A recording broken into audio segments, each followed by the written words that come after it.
반갑습니다. 한멘토 김대한입니다. 자, 이번 시간은 핵심 150제 86번 문제고요. 이번 파트는 취업 및 직업 복귀 상담 영역 안에 있다. 그런 내용이라고 보시면 되겠습니다. 자, 86번 문제 보게 되면요. 립탁이 제시한 자발적 실직을 경험한 내담자들에게서 나타나는 5가지 비합리적 신념을 쓰시오. 이렇게 문제가 나왔습니다. 총 25년 동안 2번 출제됐고요. 요번에 이제 출제 기준이 바뀌었기 때문에 저는 출제 가능성이 상당히 높아진 문제다라고 생각을 하고 있습니다. 자, 그럼 한번 정리해 보도록 할게요. 자, 일단 립탁이라는 사람이 제시를 한 거고요. 자발적 실업입니다. 자발적 실업이에요.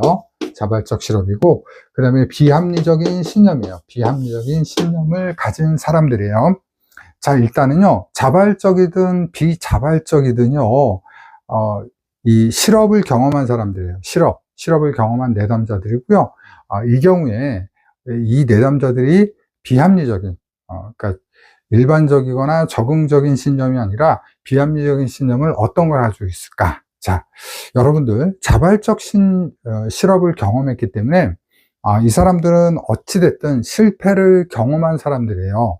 그래서 이 사람들은 자발적 실업이기 때문에 한 가지 패턴으로만 나타나지 않고 다양한 패턴으로 나타날 수 있다. 이렇게 생각해 볼 수 있어요. 그래서 자, 생각해 보세요.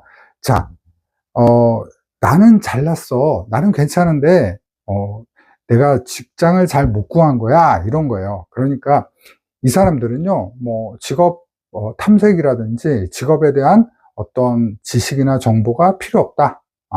굳이 내가 이런 거 할 필요 없다. 이런 생각을 할 수가 있겠죠. 또 내가 만약에 그냥 때려치고 나왔는데 다른 데서 만약에 탈락하게 되면 야, 이거는 끔찍할 거야. 재앙과도 같을 거야. 이런 생각을 한번 해보겠죠. 그 다음에 또 이런 생각도 할 수 있을 것 같아요.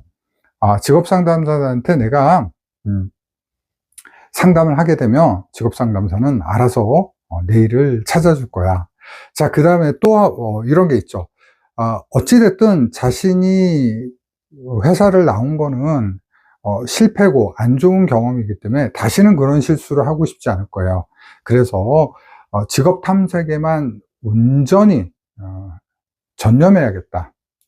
그리고 내가 아주 깊게 실수를 하지 않게 해서 노력을 해야겠다. 이런 생각이 들겠죠? 예. 제가 지금 말씀드린 거를 여러분들이 풀어서 쓰면 됩니다. 자, 그럼 모범답안 보면서 한번 정리를 해볼게요. 자, 1번. 완벽한 직업 계획을 세워야 된다. 절대로 실수하기 싫은 거죠, 앞으로.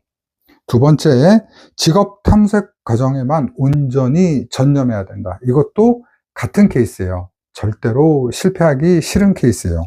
그 다음에 3번 보겠습니다. 진로 상담사가 직업을 알아서 찾아줄 것이다. 그 다음에 4번, 직업 탐색 기술을 배울 필요가 없다. 왜? 나 경력자인데 내가 굳이 뭐 탐색 기술 알 필요가 있어? 나 잘 알아. 이 얘기죠. 그 다음에 5번, 취업 면접 후 거절당하는 것은 재앙과 같은 일이다. 이렇게 기억을 하시면 되겠습니다. 자, 여러분, 이 86번은요, 암기 팁이 의미가 없어요. 그러니까 예를 따서 앞에 그래서 완벽한, 그 다음에 2번째, 직업 탐색, 완직, 진로 상담자가, 그 다음에 직업 탐색 기술을, 탐색 기술이니까 이거 탐이라고 할게요. 그 다음에 취업 후 거절당하는 것은 재앙과 같다. 이건 뭐 거라고 할까요? 거절당하는 것은. 완직진탐거, 진탐거. 의미가 없어요, 여러분. 이건 의미가 없어요. 이렇게 외워봤자 기억이 하나도 안 나요. 아셨죠? 그래서 제가 이렇게 설명드린 겁니다. 자, 보세요. 다시 얘기하지만 내가 때려친 거야. 근데 이건 실패야, 실패. 적응 못해서 때려친 거잖아요. 그러니까 나는 잘났는데 이게 안 된 거야. 그러니까 나는 공부할 필요 없어. 나는 탐색 조사할 필요 없어. 이런 사람 있고요. 다시는 실수 안 할 거야. 하는 사람 있겠죠. 그 다음에 상담사가 알아서 해줄 거야. 하는 사람 있겠죠. 이렇게 생각하셔야 돼요. 그래야지 여러분 이거 답을 쓸 수 있어요. 제가 장담합니다. 이 문제 다시 나오면요. 암기로 하시는 분들은 거의 못 씁니다. 거의 못 씁니다. 장담합니다. 이해를 하셔야 돼요. 그래서 여러분들 제가 암기 팁 위주로 강의를 하지만 여러분들 정말 중요한 건 뭐냐면요. 암기할 거는 암기로 하셔야 돼요. 또 이해를 통해서 풀어내야 될 거는 이해를 통해서 풀어내야 되는 거예요. 아셨죠? 무작정 암기하는 거는 미련한 짓이에요. 미련한 짓. 87번. 미련하게 공부할 거면 제 강의 듣지 마세요. 복창 터지니까. 제 제자들은 저는 고생하는 거 못 봅니다. 스마트하게 공부합니다. 87번 봅니다. 자, 직무 스트레스 조절 변인을 3가지 쓰고 설명하죠. 직무 스트레스 조절 변인. 조절 변인이라는 것은 뭘 얘기하냐면 대항이에요. 대처, 대항력을 말해요. 그러면 직무 스트레스 원인도 있겠네요. 그죠? 직무 스트레스 원인을 여기다 제가 한번 좀 정리를 해볼게요. 원인. 자, 요것도 제가 암기 팁 안 만들었어요. 직무 스트레스잖아요. 그래서 여러분 한번 생각을 해보세요. 여러분들 일하면서 스트레스 받는 게 뭐 때문에 그러나요? 예, 일 때문에 그렇죠. 그래서 과제라는 게 들어가요. 과제 특성이죠. 과제 또는 과업이라고 써도 맞습니다. 과제는 맞고 과업은 틀리고. 그죠? 과제 특성 때문에 그래요. 자, 그 다음에 또 뭐가 있냐면요. 역할 때문에 그래요. 역할은 3가지가 있어요. 역할, 과다, 그리고, 역할 갈등, 그리고 3번째, 역할 모호성. 3가지가 있는데, 뭐, 깊게까지는 안 들어가도 될 것 같아요. 그냥, 역할 갈등이 제일 많이 나오니까 역할 갈등으로 설명하면, 자, 내가 직무자로서 생각하는 역할하고요, 그 상대방, 그러니까 송신자죠, 송신자. 직장 동료라든지 고객이 생각하는 역할하고 다를 수가 있어요. 제 경우를 좀 말씀드리면요, 이런 거예요. 자소서를 제가 이제 첨삭을 많이 했거든요. 근데 자소서 좀 써주시면 안 돼요? 이런 요구를 하는 경우가 있어요, 내담자 입장에선. 근데 내담자 입장에선 그럴 수 있겠죠. 자기도 답답하니까 그러겠죠. 그런데 내담자는 이렇게 생각하는 거야. 직업 상담사니까 자소서까지 써줘야 되는 거 아니야? 근데요, 그렇게 하다 보면은 저희가 일이 너무 많아요. 그죠? 안 좋죠. 그런 건 아니에요. 자소서는 자기가 쓰는 거죠. 자기소개서잖아요. 자기소개서. 그죠? 그래서 이럴 때 어때요? 저희는 스트레스 받는다. 이렇게 보시면 돼요. 자, 그 다음에, 산업풍토예요. 조직 산업풍토라고 하는데요. 대표적으로 이런 거죠. 그 개인주의 문화권에 있는 사람하고 집단주의 문화권에 있는 사람들하고 같이 만나면 스트레스가 생깁니다. 대표적인 게 뭐냐면요, 이런 거예요. 집단주의 문화에서는 이렇게 얘기합니다. 자, 회식해야지. 그러면 따라가야 돼요. 왜? 회식도 업무의 연장이니까. 그래서 저 어렸을 때는 그런 얘기 많이 들었어요. 회식도 업무의 연장이야. 그러면 꼼짝없이 가야 됩니다. 그런데 개인주의 문화권, 지금 MZ세대들이 있죠. 통할까요? 안 통합니다. 그죠? 이해되시죠? 그래서 개인주의 문화와 집합주의 문화, 그런 게 만나면 산업 조직 이런 풍토에서 스트레스를 받을 수 있다. 이렇게 보면 되겠습니다. 만약에 답을 원인 3가지 쓰셔. 그럼 저는 그냥 역할로만 쓸 것 같아요. 역할 과다, 역할이 많아서, 역할 갈등, 서로 그 역할에 대해서 이해하는 게 달라서, 요구하는 게 달라서, 그리고 역할 모호성, 무슨 역할을 해야 될지 몰라서, 그렇게 써도 되고, 이제 과제는 2가지가 있죠. 과제가 너무 복잡한 경우, 너무 단순한 경우. 그래서 3개 쓰셔도 되고, 역할로 3개 쓰셔도 되고, 과제랑 섞어서 쓰셔도 됩니다. 자, 그러면 조절 변인 볼게요. 그러면 어떤 게 이런 직업 스트레스, 직무 스트레스를 저항할 수 있는지. 자, 첫 번째, 우리가 이제 이런 얘기 하잖아요. 너무 예민하면 너 성격 좀 고쳐. 이렇게 얘기하죠. 성격 유형, 성격 유형. 성격 유형은 A형하고 B유형이 있습니다. B유형이 있는데, 누가 스트레스 받아요? A형이 받죠. 그죠? 여러분들. 딴 데 보지 마세요. 자기 자신입니다. A형. 대한민국 국민의 상당수가 A형입니다. 그죠? 얼마나 A형이냐면, 우리가 해외 나가면, 외국인들이 그래요. 코리아, 빨리빨리, 그죠? 급합니다. A형은 급하고요, 공격적이고요, 경쟁적입니다. 이겨야 됩니다. 그러니까, 어때요? 스트레스에 굉장히 취약합니다. B유형은 좀 느긋한 거예요. 느긋한 사람. 좀 답답하죠. 답답하기도 하죠. 우리 A형들이 봤을 때는. 그 다음에 두 번째, 통제 소재예요. 통제 소재. 통제 소재인데, 통제 소재는 내적 통제자하고 외적 통제자가 있어요. 그래서 외적 통제자하고 내적 통제자가 있는데, 누가 스트레스를 더 많이 받아요? 외적 통제자가 더 많이 받습니다. 자, 외적 통제자는요, 자기가 할 수 있는 게 없습니다. 환경이 변화돼야 되고 좋아져야 됩니다. 근데 내적 통제자는요, 아니야, 내가 환경을 통제할 수 있어. 내가 이 어려움이 있다면 이걸 극복해낼 수 있어. 라고 생각하니까 외적 통제자보다 스트레스를 덜 받게 됩니다. 아셨죠? 이것만 기억하시면 돼요. 그 다음에 마지막, 사회적 지지예요. 사회적 지지.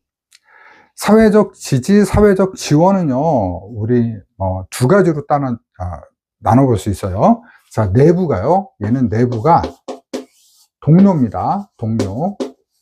그 다음에 얘는 외부가 가족입니다. 가족. 자, 직무 스트레스니까 회사가 내부가 되겠죠? 그러니까 동료가 내부예요. 아셨죠? 이런 동료들의 지지는 스트레스를 대처하게끔 만듭니다.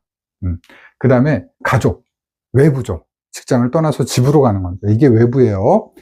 집에 도착하면 가족들이 반겨주죠. 그래서 막 애기들 오면 이러잖아요. 아우, 내가 너 때문에 산다. 내 새끼. 그죠? 그게 뭐예요? 내가 스트레스가 너 때문에 풀린다. 이 얘기예요. 그래서 가족의 지지는 외부입니다. 얘는 뭐 누가 더 세다 약하다 없어요. 내부와 외부를 기억하시면 됩니다. 그래서 이렇게 세 가지가 있다. 원인은 세 가지, 이걸 대체하는 조절 변이는 세 가지. 이렇게 해서 같이 기억을 해주시면 좋겠습니다. 이게 이제 이 문제가요, 거의 안 나왔는데 18년도를 기점으로 해서 더 이상 나오지 않았는데 출제 기준이 변경이 됐기 때문에 저는 나올 가능성이 매우 높아졌다고 봅니다. 그래서 명확하게 기억을 하셨으면 좋겠습니다. 자, 그 다음에 자, 88번 보겠습니다. 88번. 직무 스트레스로 인해서 나타나는 직장 내 행동 결과를 5가지 쓰시오. 스트레스로 인해서 나타나는 행동 결과. 자, 요것도요, 이 86번처럼 좀 이해를 한번 해보자고요. 스트레스 엄청 받아. 회사 가고 싶어요? 안 가고 싶어요? 가기 싫죠. 그죠? 지각, 결근, 그죠? 그리고 또 요거를 근태가 안 좋아진다라고 하면 되겠죠. 근무태도, 근태가 안 좋아진다. 그죠? 자, 그 다음에, 일의 능률이 오를까요? 떨어질까요? 그죠? 능률이 저하되겠죠. 그죠? 네. 벌써 이렇게 하면 벌써 답이 뭐 한 3개 나오지 않습니까? 그죠? 네. 그래서 이렇게 생각하시고 한번 보시면 됩니다. 한번, 좀 보도록 하겠습니다. 자, 1번. 직무 수행의 저하. 능률인데, 수행의 저하도 되겠죠? 수행의 저하. 그러니까 말장난이에요. 여러분. 말장난 하시면 돼요. 수행의 저하. 그 다음에 직무 불만족의 저하. 당연히 불만족 저하가 되겠죠. 그 다음에 부적응 행동의 증가, 부적응 행동 증가, 능률이 떨어지는 거죠, 이것도. 그 다음에 결근과 지각, 여기다 이직이 없네요. 이직 추가하면 되잖아요. 이직. 그죠? 곰곰이 생각하면 나옵니다, 여러분들. 시험장에서. 그 다음에, 마지막으로 이러다 보니까 산재, 산업재해도 나타날 수 있겠죠. 아셨죠? 그래서 이런 건 암기해서 하는 게 아니에요. 아, 회사 다니기 싫어. 결근하겠지. 이직하겠지. 뭐, 또 여기다가 여러분, 만약 이렇게 하면 어떻게 될까요? 뭐, 예를 들면, 신경질적인 행동, 그 다음에 대인관계의 문제, 정답 처리 됩니다. 돼요. 아셨죠? 여러분들, 자꾸 그 답안이 딱 사지선다형으로 생각하시면 안 돼요. 88번에 3번. 이게 아니란 말이에요. 아셨죠? 여기 뭐 대인관계의 문제, 신경질적, 아니면 공격적 성향. 맞아요. 정답 처리된다고요. 이런 거 한 8가지 쓰라고 했으면 좋겠어. 그래야지 제 제자들은 다 붙을 거 아닙니까? 제 제자 아닌 분들은 다 점수 잃어버리고, 제 제자분들은 점수 다 맞고, 저는 이런 날을 기도하고 있습니다. 아셨죠? 작년에 그랬죠? 작년에 또 저한테 저와 함께 하신 분들이 또 행운을 얻었는데, 올해도 제가 행운이 가득하길 바라고 있습니다. 제 강의 방식이 적용이 돼서 행운이 가득하길 바라고 있습니다. 자, 그러면 89번으로 넘어갔는데, 89번부터 직업정보 및 노동시장의 분석으로 넘어갑니다. 아셨죠? 그래서 단원이 끊어집니다. 과목이 끊어집니다. 그래서 이제 두 번째는 사실 직업정보와 노동시장의 분석. 노동시장론이 사실 출제 기준은 없어요. 그런데 안 나오지는 않을 겁니다. 제 말을 믿으십시오. 제 말이 틀린지 보세요. 노동시장론 분명히 나옵니다. 그래서 같이 묶어서 제가 해놨습니다. 자, 그러면 첫 번째 89번 문제 보겠습니다. 89번. 자, 공공직업정보의 특성을 3가지 쓰시오. 자, 이거는요, 출제가 정말 많이 되는 문제예요. 필기도 많이 되고, 실기도 많이 되고. 자, 어떤 분 보니까요, 필기는 필기처럼 공부하고, 실기는 실기처럼 공부해라. 막 이런 분이 있는데, 큰일 납니다. 왜냐면, 여러분, 필기 붙고, 한 달 정도밖에 안 돼요. 근데 필기 때 조금만 안겨놓으면 되거든요. 뭐만? 전체 공지는 무료로 보기, 무료로, 전체 공지는 무료로. 살짝만 해놓으면 이게, 준비할 때, 2차 준비할 때 탁 나오는데,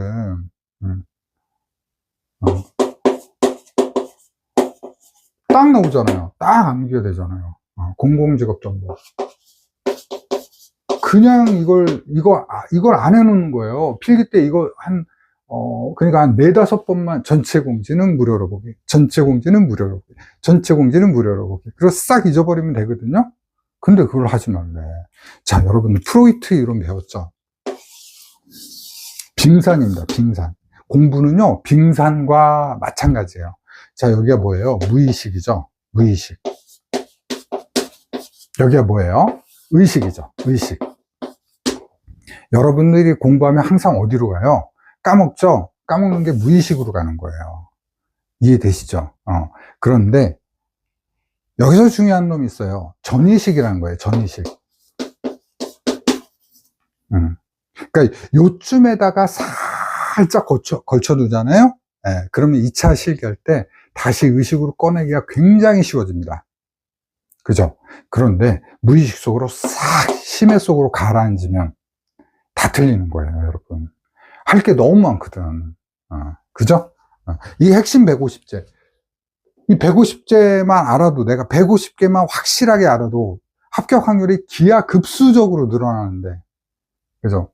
그 150개를 한꺼번에 다 끄집어내려고 해봐요. 힘들어요, 여러분. 그래서 공부를 그렇게 하면 안 됩니다. 그래서 처음부터 저를 만난 분들은 굉장히 행운이 좋은 거예요.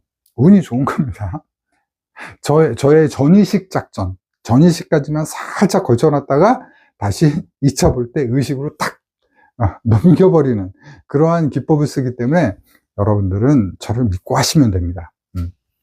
자, 보겠습니다. 전체 산업과 직종을 대상으로 한다. 직종을 대상으로 한다. 필기 때 살짝만 안겨놓으면, 와, 그지, 맞아. 전체 산업과 직종. 아주 싹 들어오는 거야. 의식으로 톡 튀어올라, 톡 튀어올라. 자, 그 다음에 공공에서 공익을 목적으로 의무적으로 사용한다. 그 다음에 지속적으로, 계획적으로, 객관적 정보에 의해서 장기적으로, 체계적으로 막 좋은 말 다 때려 부어서 쓰면 됩니다. 비벼버리면 돼요.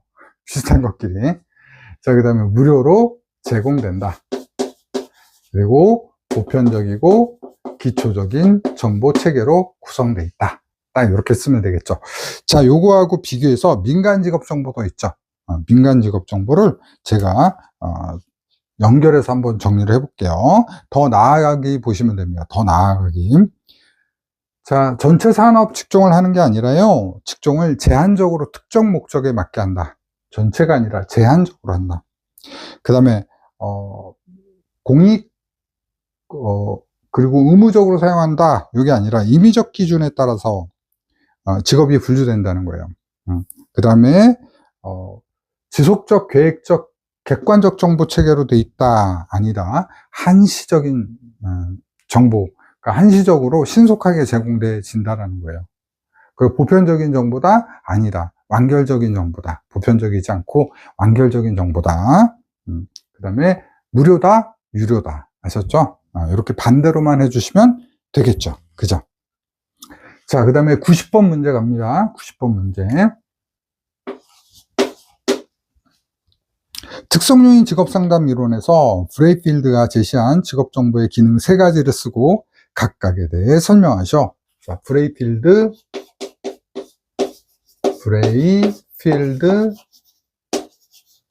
직업정보의 기능. 자, 브레이필드의 직업정보의 기능은 정제동이에요.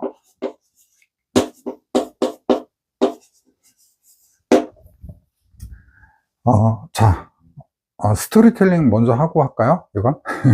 스토리텔링. 자, 이것도 전체 공지는 무료 보기였죠? 이것도 한번 좀 연상을 하세요, 연상을. 공공직업정보니까 구청이나 시청에 있는 우리 알림장터, 알려드립니다. 이런 거 유료로 봐요, 무료로 봐요? 무료로 보죠. 그죠? 게시판. 서울시청 홈페이지 무료로 보죠. 전체 공지는 무료로 보게. 하지만 넷플릭스는 유료로 보잖아요. 그죠? 그렇게 보시면 돼요. 자, 그 다음에 브레이필드. 자, 외국인들이 한국에 많이 와서 삽니다. 그죠? 많이 여행을 와요. 그래서, 브레이필드 있는데, 브레이필드라는 외국인을 만났어요. 그랬더니 브레이필드가, 나 거기, 한국인 친구 알아요. 연예인이에요. 이름이 뭐예요? 그랬더니, 정제동? 김제동? 정제동. 김제동이 아니라 정제동. 그래서 첫 번째, 유치하죠? 유치한 게 기억에 많이 남습니다. 정보의 제공, 정보의 기능. 그 다음에 두 번째, 재조정 기능. 그 다음에 동기화 기능이에요. 동기화 기능. 자, 그러면 요거 또 쓰래요. 설명 한번 써보도록 할게요. 자, 요거는요, 여러분들이 그 대상자만 살짝 쿵 생각해 보시면 되게 쉬워요. 정보 제공하는 사람들은 누구한테 하면 될까요? 그렇죠. 진로, 미결정자. 진로를 미결정한 사람이에요. 그 다음에 컨닝해야죠. 정보를 제공한다. 자, 이거 문장으로 한번 써볼까요? 진로 미결정자. 아니면 여기다가 이렇게 써도 되죠. 진로를 아직 결정하지 못한 사람에게 정보를, 좀 더 꾸미면 직업정보가 하게 되겠죠. 직업정보를 제공하는 기능이다. 아이고, 공간이 모자라서 못 쓰겠네요. 더 길게 쓸까요? 진로를 결정하지 못한 사람에게 직업 정보를 제공하여 합리적인 의사결정을 할 수 있도록 돕는다. 더 길게 써볼까요? 자, 여러분, 처음부터 욕심내면 안 돼요. 처음에는 이것만 기억하신 거예요. 정보 미결정자. 아셨죠? 그러다가 조금씩 늘려가는 거예요. 한 번만 쓸 거예요, 답변? 아니죠. 보통 준비하신 분, 이거 연습장에 써보는데 한 10번 정도 써봐요. 처음에 문장이 요만큼이었다가, 요만큼 늘어나는 거예요. 아셨죠? 욕심내지 마세요. 자, 스케이트를 배웁니다. 처음엔 서 있기도 힘들어요. 그죠? 근데 서 있기도 힘든 사람이 샥샥 해서 막 뒤로 타고 막 유턴하고 이거 돼요? 안 되죠. 처음엔 서 있는 것부터 하는 거예요. 그 다음에 한 발, 두 발, 세 발, 그 다음에 쫙 가는 거잖아요. 아셨죠? 절대로 여러분 교만하시면 안 됩니다. 자, 재조정 기능 누구예요? 진로를 선택한 사람이겠죠? 진로 선택자에게 컨닝 해야죠. 컨닝. 재조정.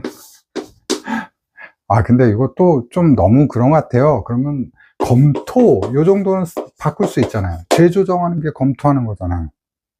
그 다음에 동기화 기능은, 동기화 기능은 뭐예요? 동기가 부족한 사람이죠. 동기, 부족자에게 컨닝해야죠. 동기를 부여해주는 기능이다. 세상 쉽지 않습니까, 여러분?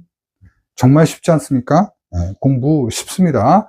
여러분, 어렵다고 생각하면 한도 끝도 없는 게 직업상담사 2차입니다. 저 환멘토 만났으니까 여러분들 재밌게 쉽게 공부하시길 바라겠습니다.